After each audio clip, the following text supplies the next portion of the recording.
Hello and welcome back from spring break. I hope that you had a relaxing vacation, even though you were at home. I hope that you got a chance to do fun things or at least relax. But now we are hitting the ground running and returning back to our action projects. And essentially, today is the first day of our last unit. Whoa, last unit. You're about to wrap up junior English. That's crazy. From collective to action. If you remember the last unit when we were reading Their Eyes Are Watching God was from individual to collective. How exactly is the individual agitating others to join in collective action?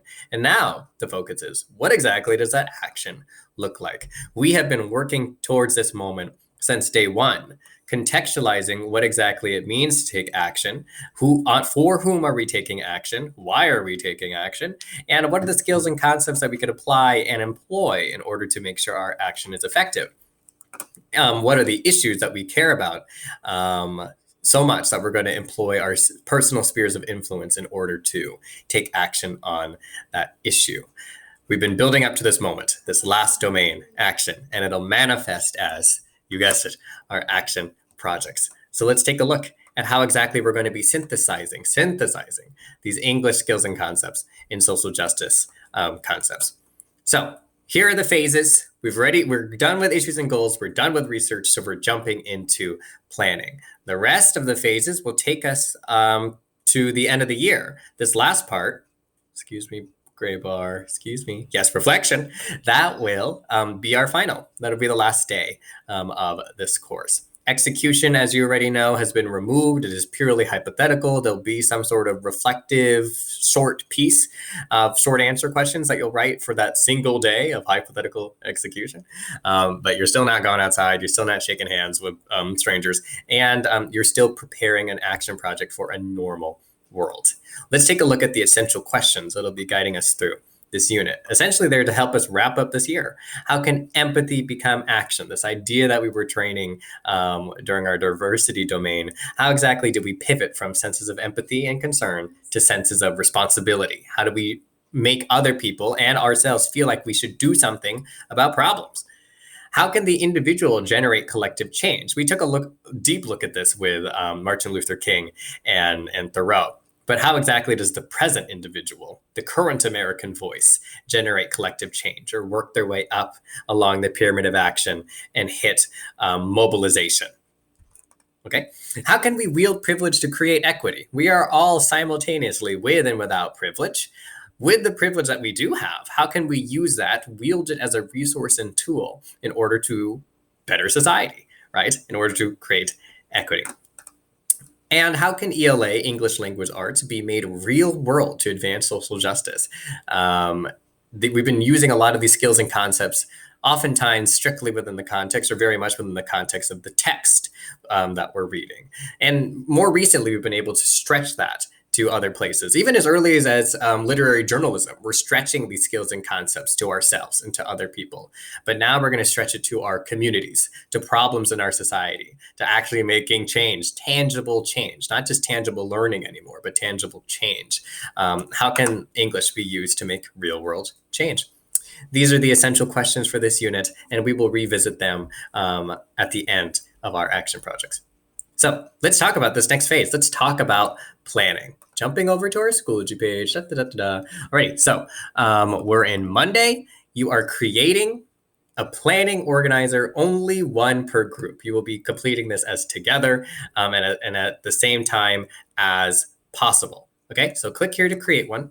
Let's pretend like it doesn't already exist. Okay, so you'll click here to create one. You won't actually submit anything here. I make it a Schoology assignment so that you can create copies of this doc, and so I could see those copies, right? So this is just a logistical thing. It's ungraded.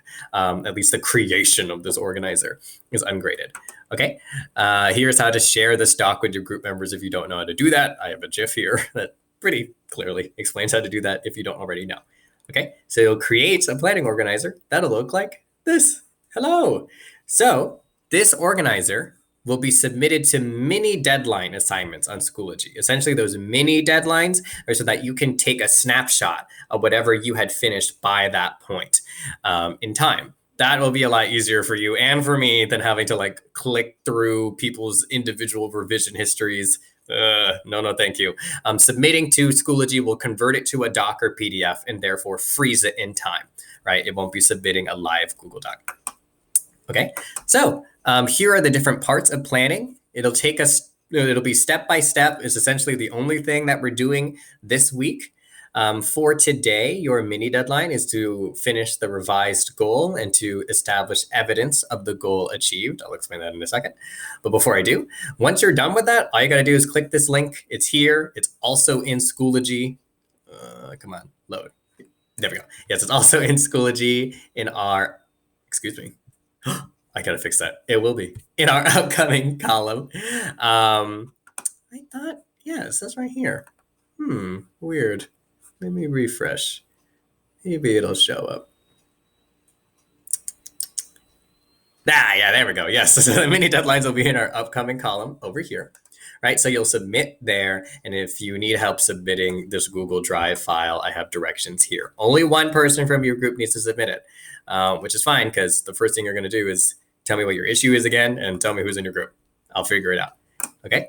So let's talk about what needs to be done today. I am explicitly not going over the entire document right now. Instead, there will be mini videos, 1 to 3 minute videos for each day explaining that specific part of the organizer.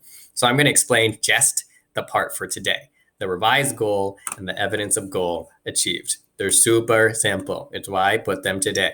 So the revised goal is just a copy paste from your research and inquiry organizer where you came up with your revised goal. You may, of course, revise again, right? If you want it to be more specific or measurable or relevant, time-based perhaps.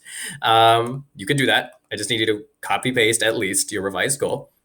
And then you and your group need to determine how exactly are you going to achieve, what exactly does it look like when your goal is achieved? What is that evidence? You should be able to particularly and specifically point to a product, an outcome of your action project and say, yep, that thing right there, that product, the thing we just caused right there, that's how we know we achieved our goal, right? So maybe your goal involves education. Well, then maybe you need a measure of that. Maybe you want pre-assessment and post-assessment survey data of what people know about an issue. And then the post-assessment shows an increase in score. That's how you'll know. That's the evidence that you're looking for. Whatever it is, it just needs to be specific and tangible. You need to be able to point to it and say, that's how we know we achieved our goal, or at least got this far, whatever variable that is, this far along progress towards achieving our goal. Okay, that's how you got to do. Again, you want to be completing this as together and simultaneously as possible. If that means you need to schedule a time with your group to jump on a group chat or a group text or video call, FaceTime, whatever, so be it. I would suggest, if you do go that route, I would suggest scheduling meetings for other parts of the organizer too. Like, hey, let's meet on Wednesday and bust this out. Let's meet on Friday at this time and bust that out. Whatever needs to be done in order for you to complete this as together and simultaneously as possible. Let me just check my notes to see if I covered everything. Oh, yes, and one more thing. So that's it for planning.